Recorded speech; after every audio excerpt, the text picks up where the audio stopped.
al digno Cristo. No estamos adorando al Jesús de la cruz, ni al Jesús del pesebre. Estamos adorando al Jesús que resucitó, que reina, que vive para siempre, que sus ojos brillan como fuego, que tiene una belleza que hace temblar a las naciones. A ese estamos adorando. Aleluya, aleluya.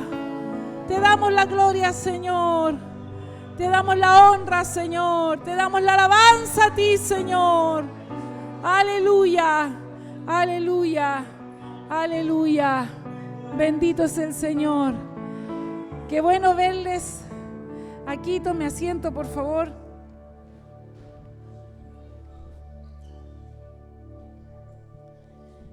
Muchas gracias, hermanos músicos.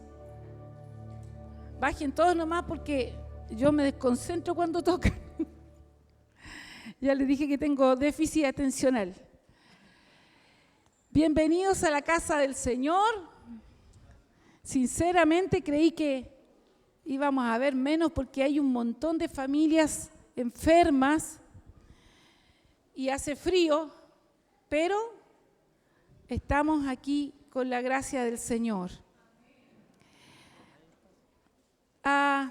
Gracias, hijito. La verdad es que yo no voy a tomar la próxima vez un mate, por favor. La hermana de protocolo van a tener que aprender a preparar mate.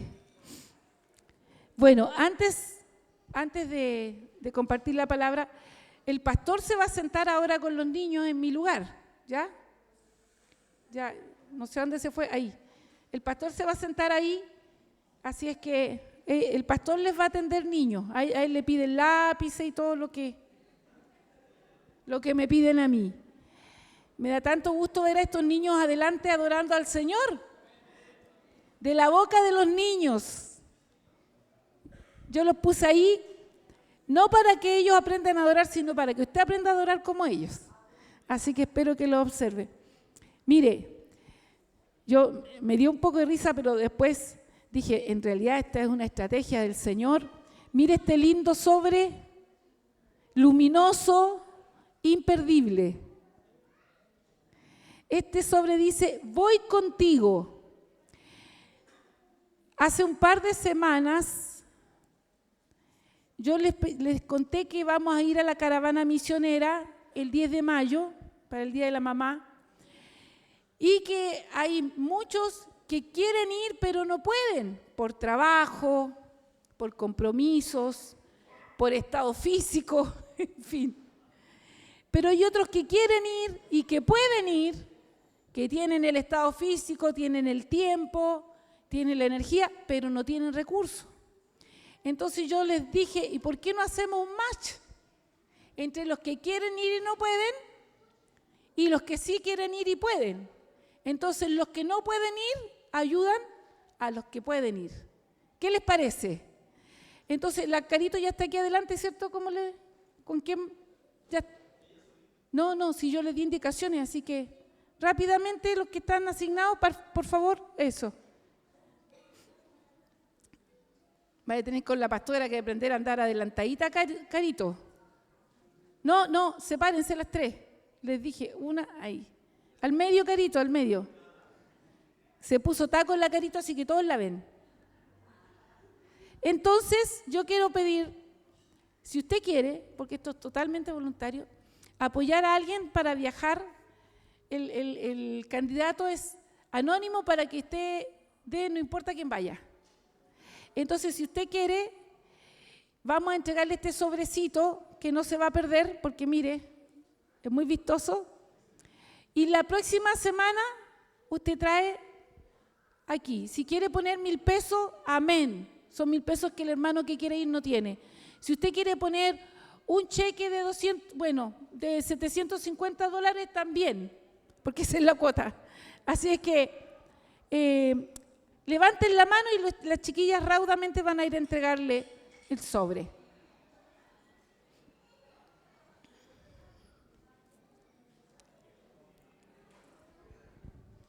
El sobre dice, voy contigo.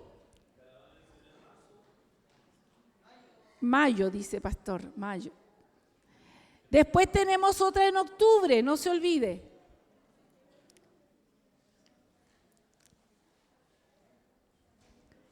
Gracias por esas manos levantadas.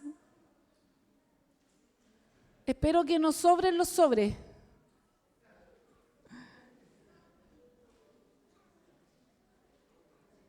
Muy bien, mantengan la manito en alto para que nadie se quede. Si tiene ganas, si quiere aportar, todo sirve.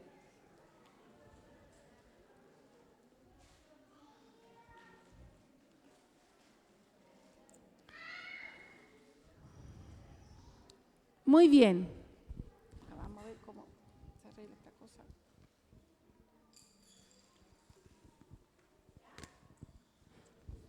Mire, escúcheme esto. Hace como 2 años atrás vino el pastor Ferreira, ¿se acuerdan? El que decía, ¿cómo decía el pastor? ¡Qué interesante! Y él lo invitaron a predicar una confraternidad de iglesias y nos juntamos ahí en CBC y éramos muchísimos. Y a él le hicieron una ofrenda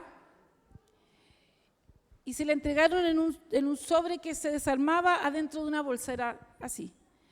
Y el pastor, llegando a nuestra casa, porque se quedaba con nosotros, me dice, toma, voy contigo a Perú. Y yo le dije, ¿quiere ir conmigo? No, me dijo, pero voy contigo, toma mi ofrenda. Eran casi 700.000 pesos.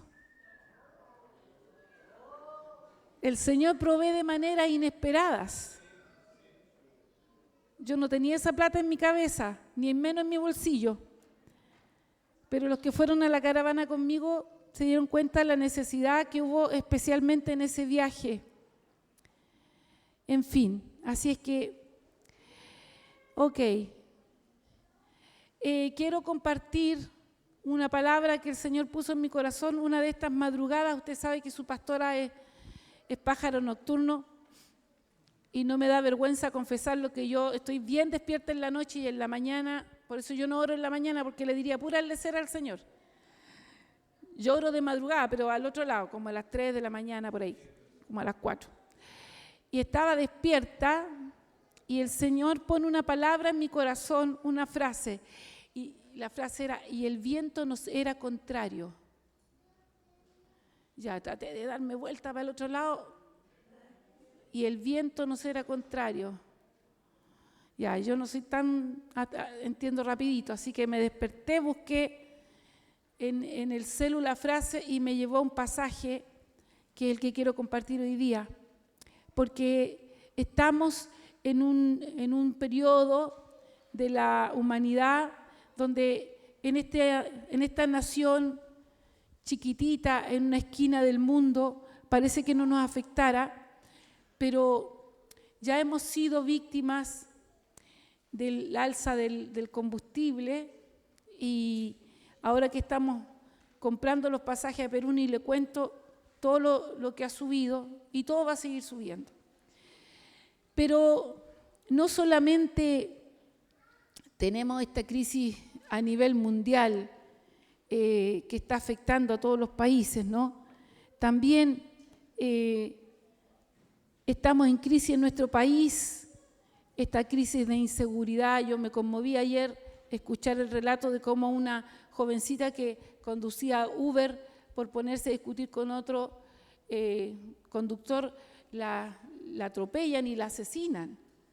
Y los femicidios, ¿para qué hablamos de esto que está sucediendo en las escuelas? Y tanta cosa. Y parece que alrededor nuestro comienza a cambiar el ambiente y de estar en una nación tan segura, tan tranquila, de la que muchos nos jactamos, las cosas están cambiando. Pablo conoce muy bien este periodo de la vida y él le puso día malo. En Efesios, cuando nos habla de la armadura de la fe, dice, para que podáis resistir el día malo. Pablo tuvo muchos días malos. Yo no sé por qué cuando se nos vende el Evangelio, escuche esto, cuando se nos vende el Evangelio, se nos hace una propaganda falsa, una falsa publicidad, porque no sé por qué se nos ha dado muchas veces por decir, y yo no estoy hablando de recientemente, sino como una evangélica desde chica, que viniendo a Cristo se acaban los problemas, se acaban las enfermedades, se acaban las dificultades, siempre hay. Yo no sé si me equivoqué de religión, pero en el evangelio que yo he vivido he tenido muchas crisis en todos los aspectos.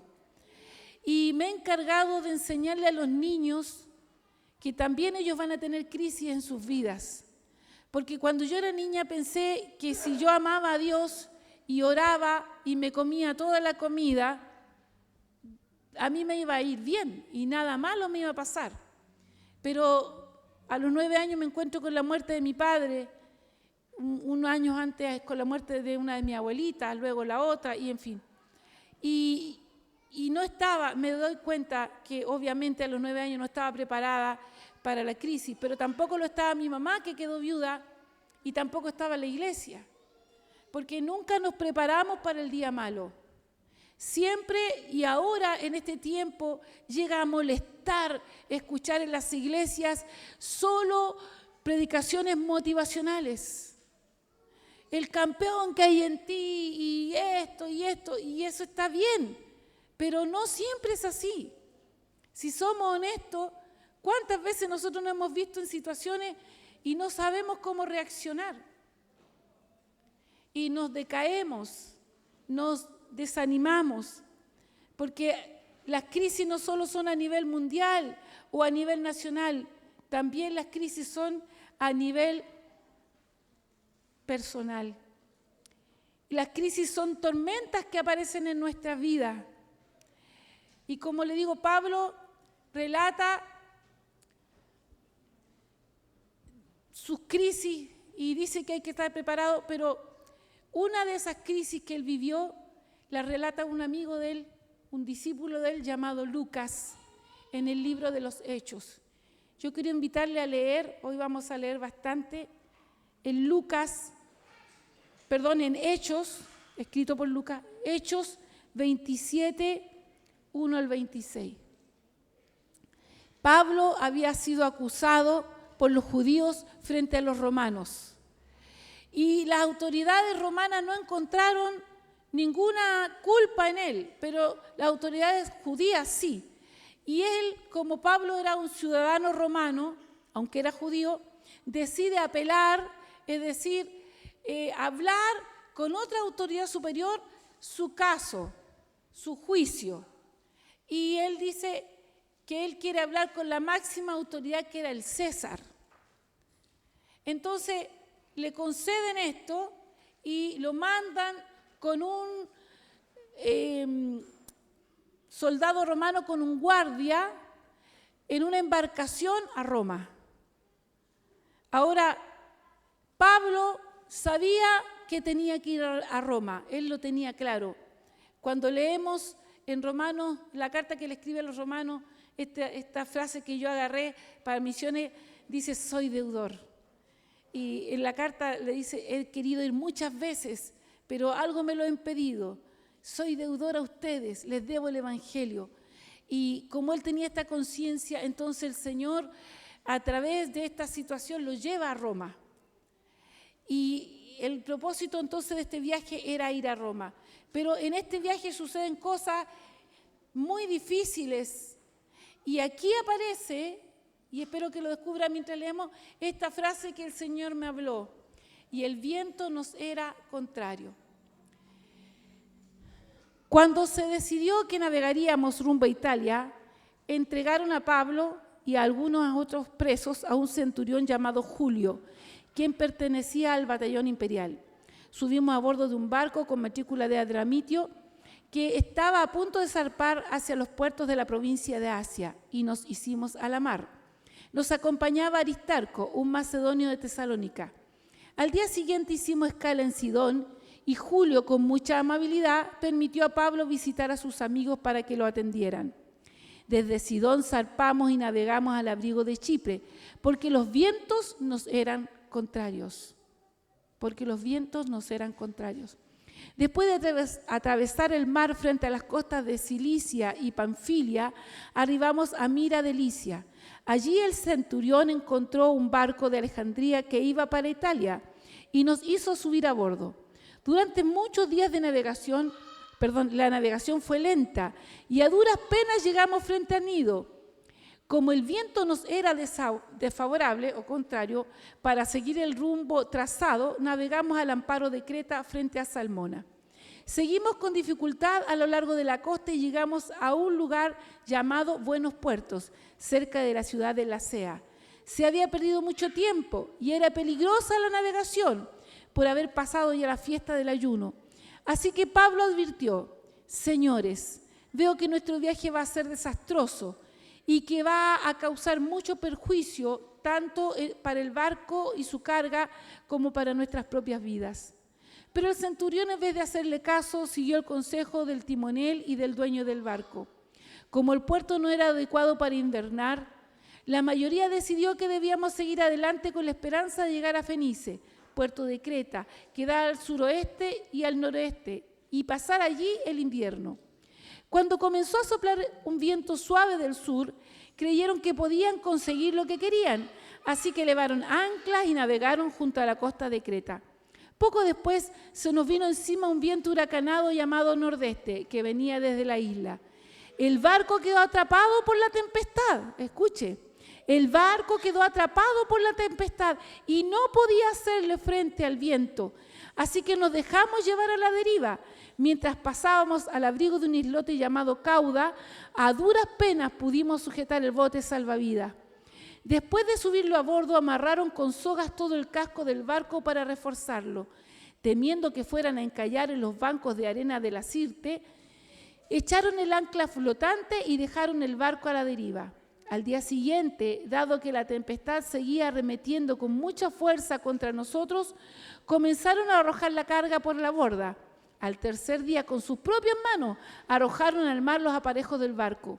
Como pasaron muchos días sin que apareciera ni el sol ni las estrellas y la tempestad seguía azotándonos, perdimos al fin toda esperanza de salvarnos. Llevábamos ya mucho tiempo sin comer, así que Pablo se puso en medio de todos y dijo: señores, debían haber seguido mi consejo y no haber zarpado de Creta. Así se habrían ahorrado este perjuicio y esta pérdida.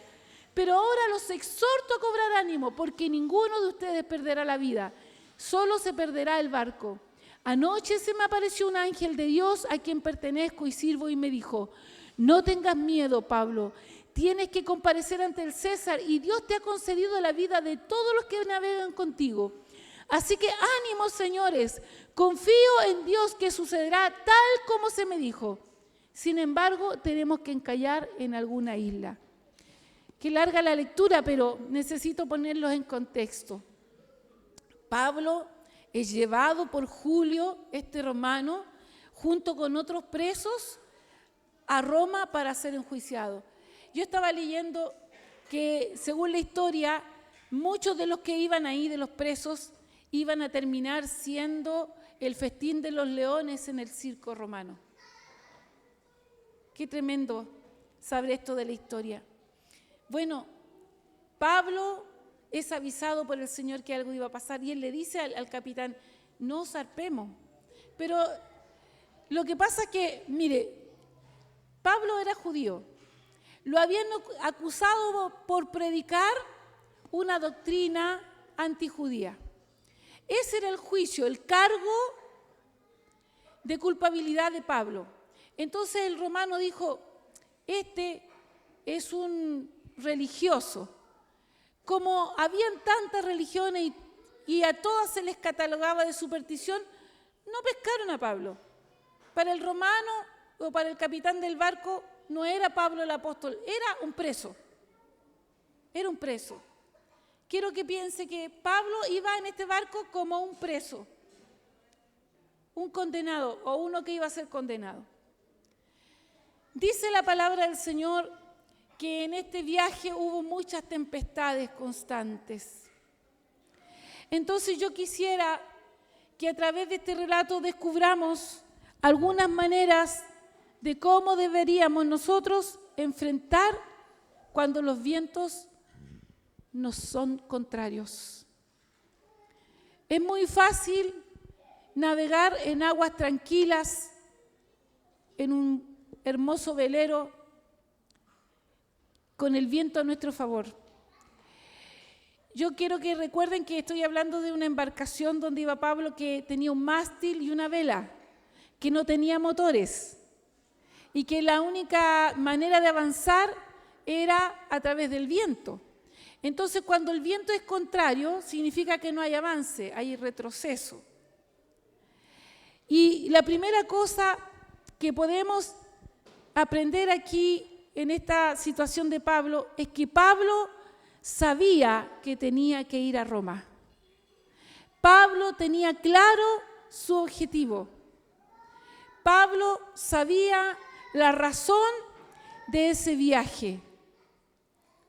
Tenemos que tener claro quiénes somos. ¿A qué ha venido usted a la tierra? ¿Qué es usted? Si usted no lo sabe, la Biblia dice que nosotros somos la luz del mundo. Que nosotros somos herederos de la vida eterna y coherederos con Cristo, por si usted no sabe. Por si usted no sabe, nosotros estamos aquí en la tierra para dar a conocer las grandezas de nuestro Dios. Si usted no tiene claro ese propósito, no sabe por qué está vivo, le tengo una muy mala noticia. Usted está en el, escuche, 68% de la población chilena que tiene problemas de salud mental. Le voy a dar otra cifra más terrible. El año pasado, en Chile, hubo 1.800 suicidios. La mayor parte de los suicidas tenían entre 20 y 25 años o entre 68 y 80 años. Déjeme decirle que en Chile hay más suicidios que homicidios. Que estamos en el top 10 de los países con peor salud mental. ¿Por qué? Porque la gente ha perdido la esperanza. La gente está viviendo una vida vacía. Una cosa maravillosa de nuestros viajes misioneros, y para qué decir de lo que está haciendo Suri y Rodrigo y muchos otros misioneros, es que están llevando esperanza. En la nación achénica, las niñas desde los 12 años arriba comienzan a ser madres. ¿Cierto, Renata? ¿Me van a poner atención? Si no, las voy a parar aquí a escucharme. Ok. ¿Qué edad tiene Renata? 12. Niñas de la edad de Renata comienzan a ser madres. Y lo único, ellas piensan que para lo único que sirven es para procrear. Los hombres no tienen trabajo, son recolectores. Y si ellos trabajan en un cafetal, por ejemplo, es de otras personas, les pagan con alcohol. Los hombres trabajan y llegan sin ni uno a la casa. Y la otra gente, los que son de otras etnias que van ahí y se posesionan de las tierras y toman a los nativos como esclavos, les dicen: los nativos no entienden a Dios, no son capaces. Pero cuando llegamos allá y un niño comprende que él nació no por casualidad, sino porque Dios tiene un propósito con él, la cosa le cambia, la mente le cambia. Y eso también sucede, y los que están en evangelismo deben creer y entender que un mensaje de evangelismo puede cambiar la mentalidad de una persona y traerle de la desesperanza a la esperanza. Porque el 68% de población de salud mental, lastimosamente, debe incluir a muchos evangélicos. Muchos evangélicos han perdido la esperanza. Y por eso una persona que no tiene esperanza se suicida. Una persona que no tiene esperanza se entrega a las drogas, se entrega al alcohol, no se defiende. Pero Pablo sabía quién era. Pablo no dijo, bueno, ya, me voy a morir. En medio de la crisis, porque ustedes van a tener crisis y se la están buscando. Se la están buscando.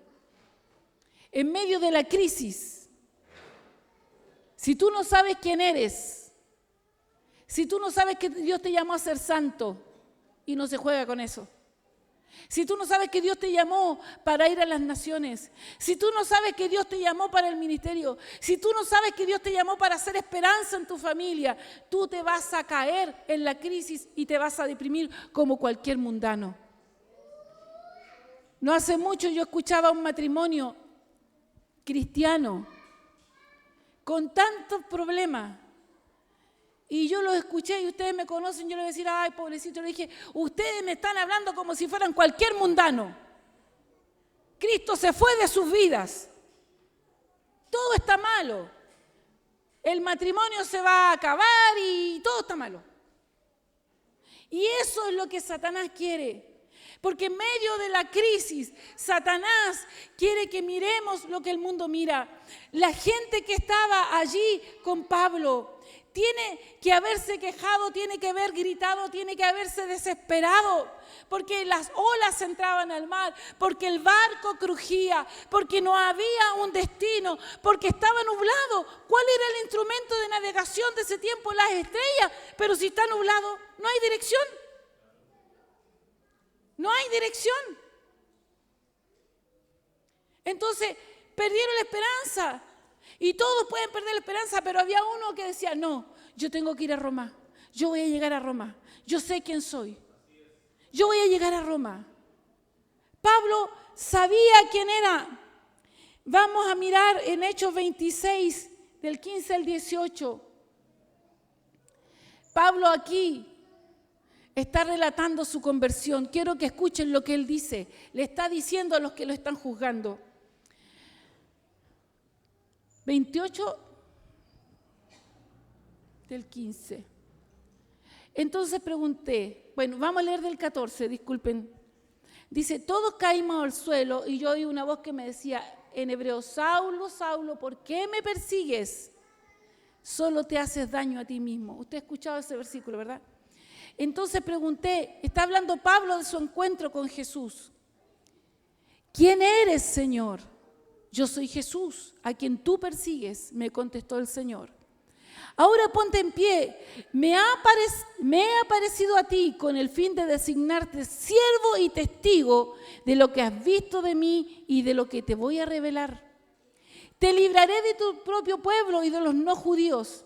Te envío a ellos para que les abras los ojos y se conviertan de las tinieblas a la luz y del poder de Satanás a Dios, a fin de que por la fe en mí reciban el perdón de los pecados y la herencia entre los santificados. ¿Cuál era el llamado de Pablo? Pablo está contándole a otro, Dios me llamó y Dios me dijo que yo voy a ser testigo, siervo y testigo. Si Dios me llamó, no importa lo que pase, yo no me voy a morir aquí en el naufragio porque Dios me llamó a ser siervo y testigo. Todavía me falta Roma. Cuando tú tienes una identidad, cuando tú sabes quién eres, la tormenta no te decae. La tormenta no te tira a tierra. Cuando hay una crisis emocional, cuando hay una crisis económica, una crisis en la salud, el enemigo te dice, ¿Dios ya no te escucha? ¿Y dónde está tu fe? Y mira, nos vamos a ahogar todos. Pero cuando tú dices, no, yo sé quién soy y sé en quién he creído. Es muy triste tener que pedirle perdón al Señor por haber dudado de su amor, por haber dudado de su llamado. Yo quiero que usted se pregunte ahora, ¿quién es usted? ¿Y para qué lo llamó el Señor? ¿Para qué lo llamó el Señor? ¿Para qué está usted aquí en la tierra? Algunos, especialmente cuando son jóvenes. Yo he visto, el Señor me llamó al ministerio, una crisis, el Señor no me llamó. ¿Le va bien? El Señor me llamó. ¿Le va mal? El Señor no me llamó. Y que me llamó y que no me llamó.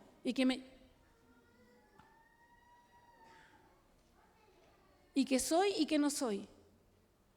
Pablo mantuvo su identidad. Yo sé quién soy. Eso es en primer lugar. En segundo lugar, Pablo tenía una comunión constante con el Señor. Vamos a leer ahí 27 del 23 y 24, no sé si se los nombré ese. ¿Lo tiene? 27. ¿Lo tiene? Ya. Yo no lo tengo, dice. Anoche, él les cuenta, se me apareció un ángel de Dios a quien pertenezco y sirvo. Escuche, quiero que se imagine el barco, todos gritando, todos vomitando seguramente. Unos en ayuno, no podían comer por el mareo. Bajen esos sacos de trigo, dicen que este es uno de los barcos que llevaba trigo. Bájenlos, boten todo lo que nos sirve, boten las ollas, boten el equipaje, boten la ropa, boten, porque el barco va a perecer y tenemos que echar todo lo que nos impida salir de este problema. Y en medio de todo ese caos, Pablo escucha al Señor. En toda esa bulla y ese revuelo, se le aparece un ángel de Dios. Qué triste cuando nosotros estamos tan confundidos, tan afligidos, que no podemos escuchar la voz del Señor. Que escuchamos las quejas de los demás. ¿Qué ha estado escuchando usted? Yo soy buena para escuchar las noticias, pero ya me hartó las malas noticias. Así que estos días me he calmado un poco. Porque puras crisis, y ahora que televisen la guerra, ya es como mucho. Y uno no puede dejar de afligirse, decir, cayó una bomba y cayó sobre personas y sobre niños inocentes. Y el estrecho de Hormuz. Y ahora nos anuncian que van a subir un 30% todos los pasajes. Y bueno, por lo menos un supermercado dijo que los yuppies no van a subir, menos mal. Y frente a esto, ¿qué hacemos? Hermano, veamos cómo podemos ahorrar benzina. Hermano, vamos a comprar y acaparemos, compremos el azúcar por bolsa. No, que está muy mala la cosa. Y empezamos a escuchar y a hablar igualito que los demás. El lenguaje de los demás. ¿Y ahora qué vamos a hacer? ¿Y cómo lo vamos a hacer?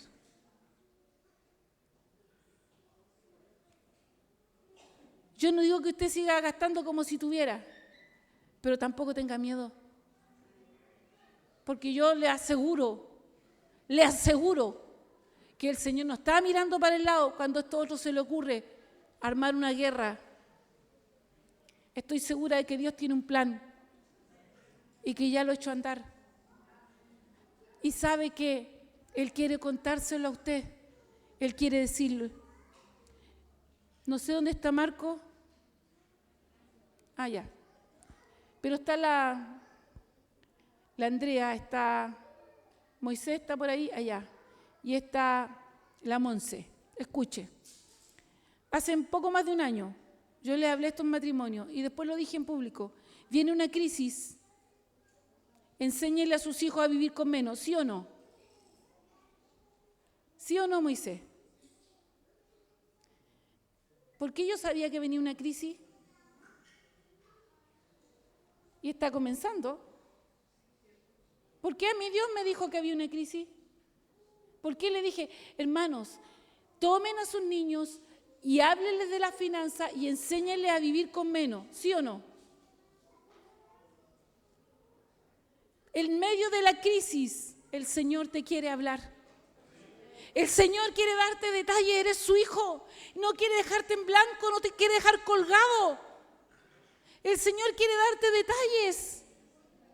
Todos gritaban, todos discutían, pero Pablo escuchaba la voz de Dios.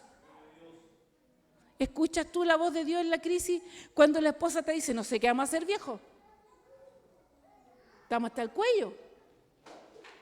O cuando el esposo le dice a la esposa, no gastéis tanto. Jasú. Me acuerdo del personaje.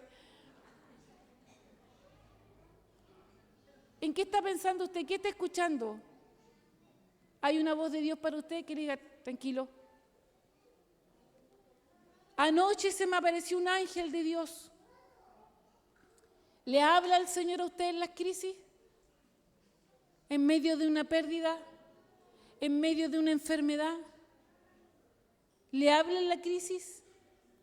¿En medio del dolor? ¿En medio de la escasez? ¿En medio de la crisis matrimonial? ¿Le habla a Dios? ¿Le da detalles? Mi mamá estaba muy afligida por uno de mis hermanos que estaba tomando una decisión que no era buena, ni para él ni para su familia. Y estábamos orando. Y de repente le digo, mamá, esto no va a suceder, va a ser como una pesadilla, quédese tranquila. No sé si mi mamá me creyó. ¿Dónde está mi hermana? Ahí está, ¿cierto? Pasaron 3 semanas y mi hermano dijo, no, ¿sabes qué? Voy a dejar el plan al lado, no lo voy a hacer. Dios ya nos había dicho. Dios quiere hablarte, quiere darte detalles. Pero escuche, la voz de Dios no es la que a ti te parece.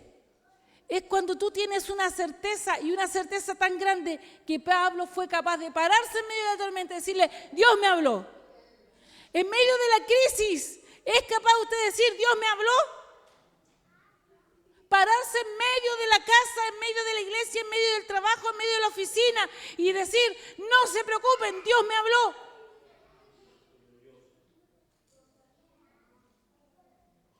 Entonces en la crisis no pierdas tu identidad, recuerda quién eres. Y segundo, preocúpate de escuchar a Dios. Guarda tu corazón, guarda tu mente, guarda tu orgullo. A la gente orgullosa Dios no le habla, le aviso. Al humilde, atiende. Al altivo, si no eres humilde no tienes posibilidades con Dios. Hemos hablado sobre la humildad y la pobreza de corazón. ¿Cuál era la característica principal de los pobres? ¿Alguien se acuerda? ¿Cuál? No, pues dígame, ¿cuál? ¿Cuál, Anelia? ¿Cuál es la característica de un pobre? No, si hay pobres orgullosos, que no reconocen. Que siempre están necesitados. Un pobre siempre tiene necesidad. Por eso Jesús dice, bienaventurados los pobres de espíritu. Porque cuando usted y yo somos pobres, siempre le vamos a estar pidiendo ayuda al Señor. Siempre le vamos a estar pidiendo perdón. Siempre le vamos a estar pidiendo dirección. Porque no sabemos, no tenemos que hacer. ¿Cómo hacer? Yo leía o escuché una entrevista a Bukele. Usted sabe Bukele, el presidente de El Salvador. Dice, yo debo reconocer que frente a la crisis de seguridad de mi país no sabía qué hacer. Y el jefe de seguridad de la nación tampoco. Pero comenzamos a orar y Dios nos dio una estrategia y de ser el país peor evaluado en cuanto a seguridad, somos el más seguro, uno de los más seguros del mundo. Y Bukele dice, Dios me dijo cómo. Tiene un nudo económico, Dios puede decirle cómo salir de ahí. Tiene un problema físico, Dios puede decirle si le va a sanar o cómo conducirse. Tiene un conflicto matrimonial, Dios puede decirle cómo desarrollar, desenvolver y desatar ese conflicto. Pero ¿usted está listo para escuchar o está mirando las olas? ¿Está escuchando el crujir del barco? ¿Está escuchando cómo los demás se quejan? Entonces, En segundo lugar, escuche al Señor. En tercer lugar, en medio de la crisis, escuche esto. En medio de la crisis, no deje de dar testimonio de quién es su Señor y su Salvador.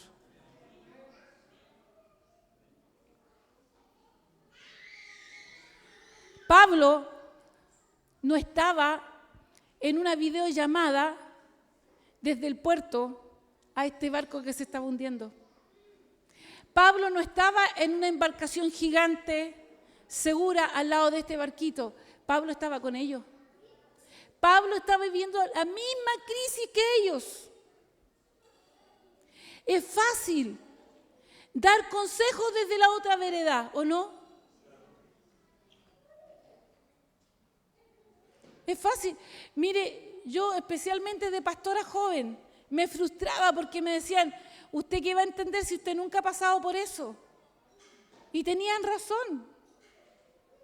¿Cuántas cosas, si yo volviera el tiempo atrás con esta experiencia, las escucharía de una manera distinta y las aconsejaría de una misma manera distinta? Mi experiencia ha cambiado, Dios no ha cambiado.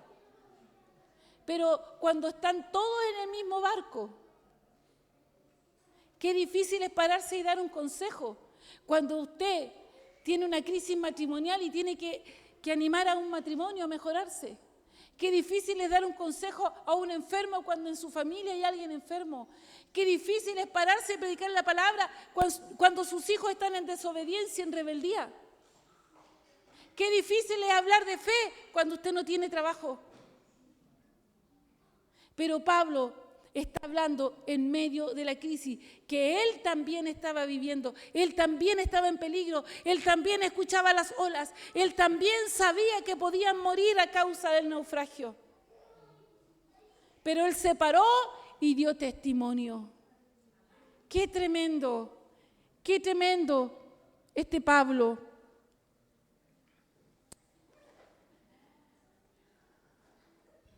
Hechos 27, 33 al 38. Dice, estaba a punto de amanecer cuando Pablo animó a todos a tomar alimento.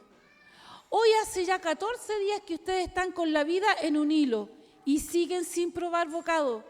Les ruego que coman algo, pues lo necesitan para sobrevivir. Ninguno de ustedes perderá ni un solo cabello de la cabeza. ¿Cómo sabía él? ¿Cómo sabía él? ¿Quién le dijo que ninguno se iba a morir? O Pablo dijo que calculando la velocidad del viento y las maniobras es muy posible que,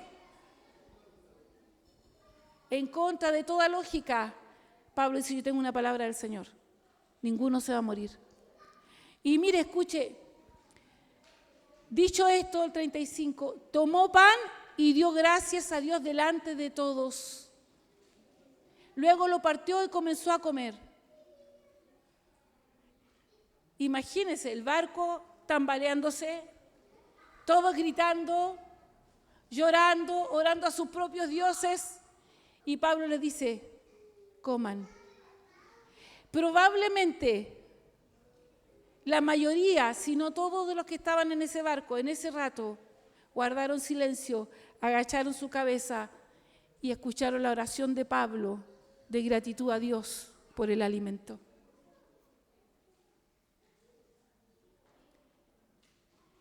Qué tremendo cuando estamos en el velorio de un ser querido, especialmente si es un familiar, y somos capaces de pararnos y decir, el Señor es nuestro consuelo. El Señor nos da vida eterna. Es más fácil llorar con todos. Y esperamos que alguien venga y nos diga, le entiendo. Yo también lloraría con usted. Pero Pablo le diría, ustedes están como los que no tienen esperanza. Están llorando igual que cualquier mundano. Pablo se para en medio de esto y dice, momento, voy a orar, voy a comer. En medio de la crisis, nunca hay que dejar de dar testimonio. Nunca hay que dejar de animar a los demás. Nunca hay que dejar de ser el tronco, la montaña, el centro donde los demás se pueden agarrar porque usted está agarrado del Señor. La gente tiene que mirarnos a nosotros y decir, si Él está bien, todos estamos bien. Yo he contado esto muchas veces y los que han ido a la selva conmigo saben. Mi chofer tiene fe en mi fe. Dice, bueno, pastorita, si usted dice que es así. Él no cree, pero como yo creo, Él cree lo que yo creo. ¿Cierto, Mirta? Entonces, cuando todo dice esto y usted es capaz de pararse y decir, yo tengo una voz del Señor, tengo una palabra del Señor, y no importa lo que ustedes opinen, la cosa es así, la gente empieza a mirarlo y a decir, yo quiero lo que ese tiene, yo quiero la paz que ese tiene, la estabilidad emocional que ese tiene, la sabiduría, la madurez que ese tiene. A eso nos ha llamado el Señor. Pero ¿cómo voy a salir a evangelismo si estoy tan mal? ¿Cómo voy a ir al culto si estoy deprimido, si estoy desanimado? No, que no me visiten. Mi abuelita materna, la mamá de mi mamá, tuvo un cáncer muy agresivo, murió de una manera muy dolorosa. Pero yo era chiquitita, yo tengo que haber tenido unos 7 años. Y me acuerdo, porque me gustaba por alguna razón estar todo el día al lado de la cama de mi abuelita, porque esa señora era, no sé si rara, pero era especial. Y me encantaba cuando iba en visita porque ella alguna profecía iba a lanzar. Y empezaba a decirle a la gente, hermano, no se preocupe, el Señor va a hacer esto y esto. Y la gente se iba totalmente motivada y renovada y ella agonizando. ¿Cómo es posible? Cuando yo era niña no entendía por qué mi papá se murió a los 33 años de una enfermedad renal, cuando el enfermo que pasaba por su sala era sanado. Entonces, si yo estoy enfermo no puedo orar para que Dios sane, porque ¿cómo? Si yo estoy pobre no puedo dar, porque ¿cómo? Si yo estoy en crisis no puedo dar un consejo, porque ¿cómo? Pablo, en medio de la crisis, dio consejos, dio testimonio, no se puso a la altura de los demás. Yo sé en quién he creído. Y si Él me dijo que me iba a salvar, me voy a salvar, porque Él me lo dijo. No importa las circunstancias, no importa lo que ustedes digan, no importa el viento, no importa la ola, no importa el barco, Él me va a salvar y listo. Y me paro ahí. Me encanta este versículo, este salmo. Los que confían en el Señor son como el monte de Sión, que no se mueve. Y no me muevo. Y la gente empieza a ver tu estabilidad emocional y espiritual. Y dice, wow. Wow.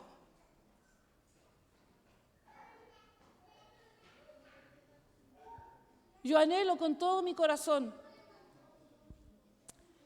que en estos 10 años que llevamos de pastores con mi esposo, nos hayan visto firmes en cada crisis que nos ha tocado pasar. Porque y pudimos tener mucha excusa de decir, ¿cómo voy a ir a predicar si tengo a la Mica en el hospital? ¿Cómo voy a ir a predicar si está a punto de incendiarse mi casa?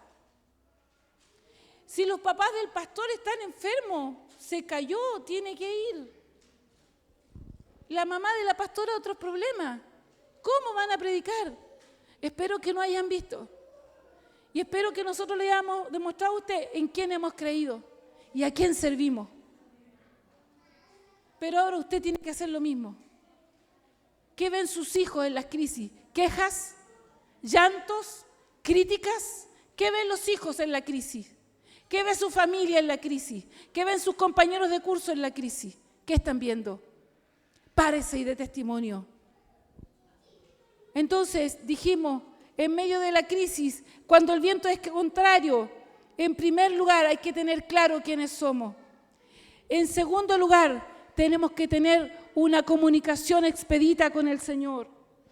En tercer lugar, dar testimonio, aún en medio de la crisis. Hable de Cristo a pesar de la crisis. Ministre de Cristo, Él sigue vivo, Él sigue siendo el Señor, Él sigue siendo el Rey, no importa lo que suceda. Él sigue siendo el Señor, me emocionó, me llenó de alegría y de gratitud y de admiración a los hermanos de Penco y de Lirquén haciendo culto en medio de sus iglesias incendiadas. El Señor sigue siendo el Señor aún en medio de las cenizas. Qué glorioso testimonio, hermano. Yo no sé si usted lo valoró, pero yo dije, qué tremendo lo que han hecho estos hermanos. Qué tremenda fe. Pararse en medio de la ceniza y seguir adorando al Señor. Y en cuarto lugar, espere a ver lo que Dios va a hacer.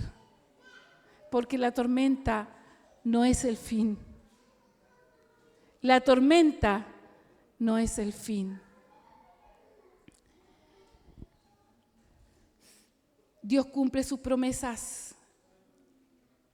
Vamos a leer en el 27, del 39 al 44. Quiero que imagine, la tormenta ya pasó. El barco ahora se acerca a tierra, pero ¿en qué condiciones se acerca a tierra? Mire lo que dice el relato. Cuando amaneció no reconocieron la tierra, pero vieron una bahía que tenía playa, donde decidieron encallar el barco a como diera lugar. Cortaron las anclas y las dejaron caer en el mar, desatando a la vez las amarras de los timones. Luego izaron a favor del viento la vela de proa y se dirigieron a la playa. Pero el barco fue a dar en un banco de arena y encalló.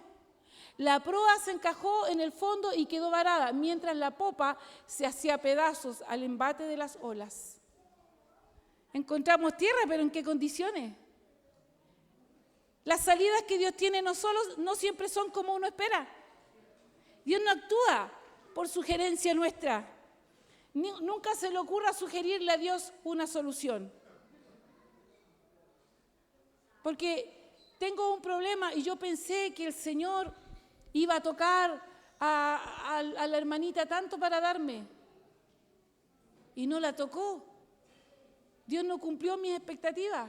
Yo pensé que Dios me iba a dar ese trabajo y no cumplió. ¿Quiénes somos nosotros para sugerirle a Dios cómo ayudarnos? Él tiene maneras y a veces no son las maneras que uno espera. Y este barco llegó a tierra firme, pero ¿en qué condiciones? Encalló en la arena y se estaba partiendo. Dice en el 42, los soldados pensaron matar a los presos para que ninguno escapara a nado. Recuerde, Pablo iba con muchos presos a Roma a ser enjuiciado. Los soldados iban custodiando a los presos. Ahora, para un romano, que se escape un preso era causa de muerte al romano. Entonces ellos preferían matar ellos a los presos antes de que se escaparan. Pero mire lo que sucedió. Pero el centurión quería salvarle la vida a Pablo y les impidió llevar a cabo el plan. ¿Cuál era el plan? Matar a todos los presos. Pero el que iba a cargo de Pablo dijo no.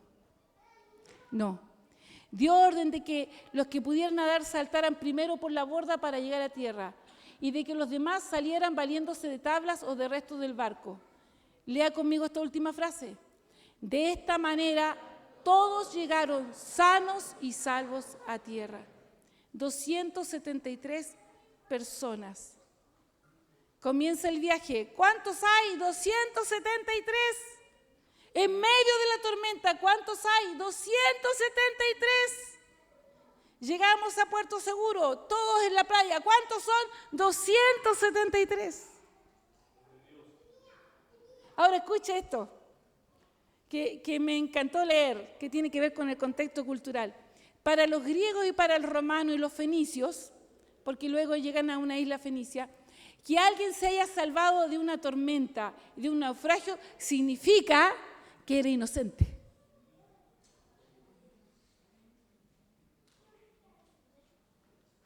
Entonces imagínense lo que significó este naufragio y esta salvada para esos presos. Qué tremendo, qué tremendo. Entonces, ¿qué es lo que va a hacer el Señor? En primer lugar, ¿sabe lo que va a hacer Dios? ¿Sabe lo que va a hacer Dios? Va a cumplir sus promesas. Eso es lo primero. Si el Señor dijo que lo iba a hacer, lo va a hacer. ¿Cómo? No sé. ¿Cuándo? No sé. Pero de que lo va a hacer, lo va a hacer. Lo va a hacer. ¿Cuántas veces nos hemos tenido que tragar la vergüenza?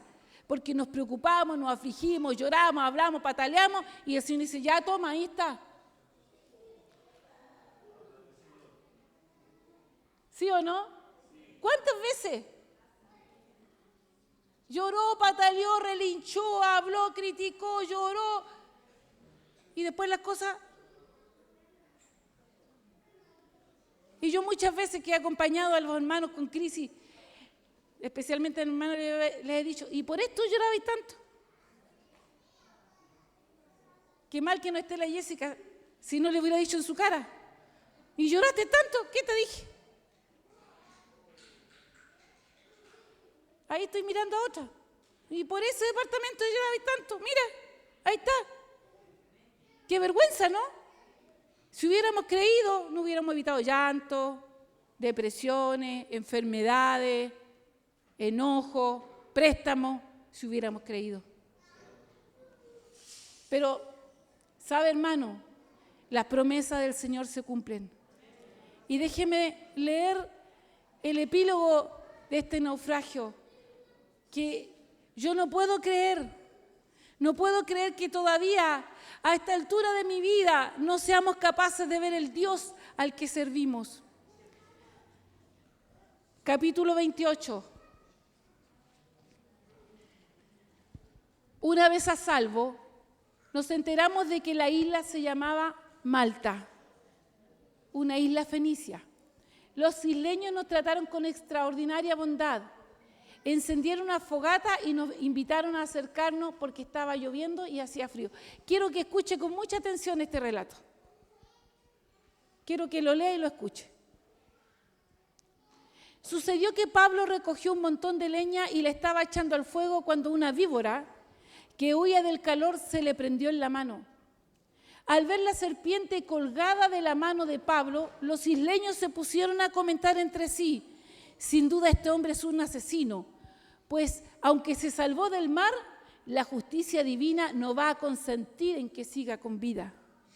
O sea, ya lo tenían por bueno porque no se ahogó, pero ahora está a punto de morirse por una serpiente. O sea, este sí que era malo. Pero Pablo sacudió la mano, la serpiente cayó en el fuego y él no sufrió ningún daño. Eso no es todo. Sigamos. La gente esperaba que se le hinchara o cayera muerto de repente, pero después de esperar un buen rato y de ver que nada extraño le sucedía, cambiaron de parecer y decían que era un dios. Sigamos leyendo. Cerca de allí había una finca que pertenecía a Publio, el funcionario principal de la isla. Este nos recibió en su casa con amabilidad y nos hospedó durante 3 días. Siga leyendo. El padre de Publio estaba en cama, enfermo con fiebre y disentería. Pablo entró a verlo y después de orar le impuso las manos y lo sanó. No paremos. Como consecuencia de esto, los demás enfermos de la isla también acudían y eran sanados. A causa de este naufragio, el evangelio llegó a una isla que no estaba en los planes ni de Pablo, ni del capitán, ni del centurión, ni de Lucas que lo acompañaba, ni de nadie. Estaba en los planes de Dios. Porque para Dios la salvación de las almas es más importante que cualquier crisis que tú estás viviendo, cualquier situación que estamos viviendo. El Señor quiere salvar a las personas. Para Él las personas valen mucho más que tu crisis o que mi crisis, que tu tormenta o que mi tormenta. El propósito de Dios es salvar. Y entonces usó una víbora. Entonces usó al más importante de la isla. Eso no estaba. Yo creo que crisis no significa abandono de parte del Señor. Yo creo que Pablo escuchó la voz de Dios y Dios le dijo, mira, ninguno se va a morir. Dios no le dijo las otras cosas a Pablo, pero se cumplieron y se cumplió mucho más abundantemente de lo que él pedía o entendía, y por eso Pablo podía escribir de esta manera. Mucho más abundantemente de lo que pedimos o entendemos, Jesucristo puede hacer en nuestras vidas. Mucho más. Entonces, en medio de las crisis, cuando el viento nos es contrario, no pierda su identidad. No se olvide quién es usted. Mantenga una comunión estrecha con el Espíritu Santo. No deje de dar testimonio de Cristo y prepárese para lo que Dios hará con usted en su vida. Renuncie esta tarde, esta noche, a toda crítica, todo miedo, todo temor. El miedo, escúcheme una cosa, su miedo ofende a Dios. Él me va a faltar benzina, ofende a Dios. Me va a faltar gas, ofende a Dios. Me va a faltar electricidad, ofende a Dios. ¿Y si le falta qué? ¿Y si no tiene qué? ¿Va a lloriquear como el resto del mundo? ¿O se va a parar en medio y va a dar testimonio de quién es el Señor? Hoy día es necesario que renunciemos a toda crisis, a toda queja, a toda crítica, a todo desánimo, a todo desaliento. Es necesario porque nosotros los creyentes no podemos estar en el 68% de la población chilena con crisis de salud mental. Porque lo de nosotros es gozo y paz. El Evangelio consiste en gozo y paz. Si usted no tiene gozo y paz, aún en medio de la crisis, porque Pablo lo tenía, entonces usted no ha entendido cómo enfrentar las crisis, no ha entendido nada. Y Dios va a permitir que usted viva muchos días malos hasta que entienda, hasta que aprenda. Entonces esta tarde yo quiero invitarle a que usted se ponga de pie y le diga, Señor, perdóname. Toda duda, todo temor, toda queja. Si es que usted se ha quejado, si no se ha quejado, pero si se ha quejado, póngase de pie y pídale perdón al Señor. Póngase de pie y dígale, Señor, perdóname por quejarme. Perdona el miedo, perdona mis temores, perdóname que a veces soy tan bocón, tan bocona. Hablo lo que no debo hablar, digo lo que no debo decir. Eso en primer lugar.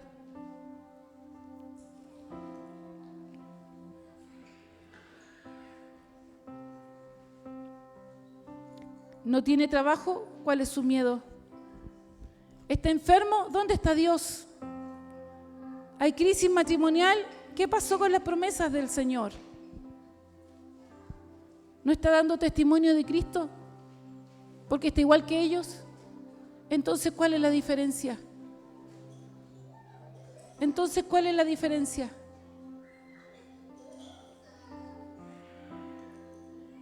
Y ahora quiero desafiarlo a otra cosa. A que usted decida y determine hoy enfrentar la tormenta, enfrentar la crisis con una fe absoluta y confiada en lo que Dios ha dicho. Tome esa determinación. Mire, la obra del Señor no es para gente que dice, si Dios quiere me va a tocar. Si Dios quiere me voy a arrepentir. Si Dios quiere. La pregunta es si usted quiere. ¿Usted quiere? ¿Usted quiere mantenerse firme? ¿Usted quiere mantener su identidad? ¿Usted quiere dar testimonio en medio de la crisis? ¿Usted quiere esperar a ver a lo que Dios hará? ¿Usted quiere? Dígale a Él. Porque nosotros no solo debemos cantar de un Dios grande y soberano, debemos comenzar a creer en Él. No solo debemos cantar de esos ojos que me alumbran como fuego, yo debo comenzar a creer en ese Dios. No solo debo cantar, Abba Padre, yo debo considerar a Dios mi Padre. No solo debo decir que confío en ti en una canción, yo debo comenzar a confiar absolutamente en Dios.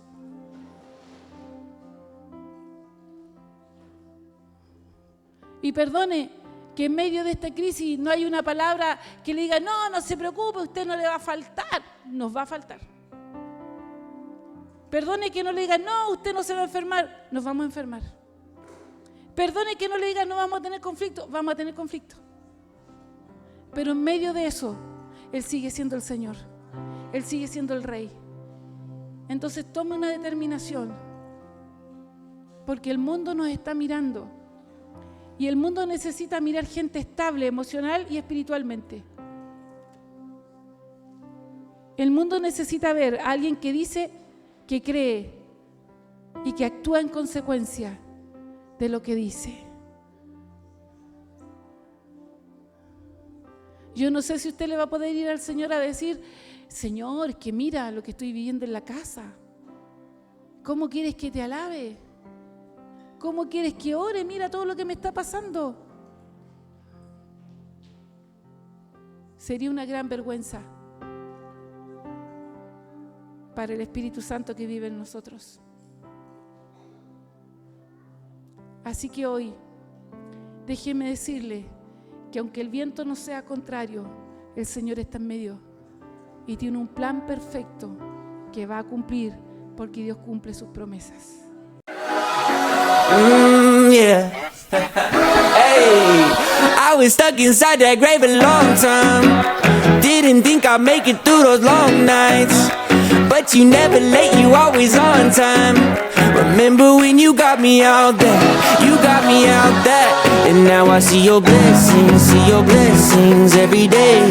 Thankful that your kingdom's on the way. Angels all around me, hear them sing like, oh, I'll never get used to this. I'll never get used to this. This is how I wanna live. Forever we'll be singing like, oh, walk up out the grave, yeah, I'm alive now. Told the devil, boy, you out of time now. Spirit moving in me on my fire now. And I know it won't ever die out, won't ever die out. And now I see your blessings every day. Thankful that your kingdom's on the way. Angels all around me, hear them sing like, oh, I'll never get used to this. I'll never get used to this. This is how I wanna live. Forever we'll be singing like, oh, I'll never get used to this.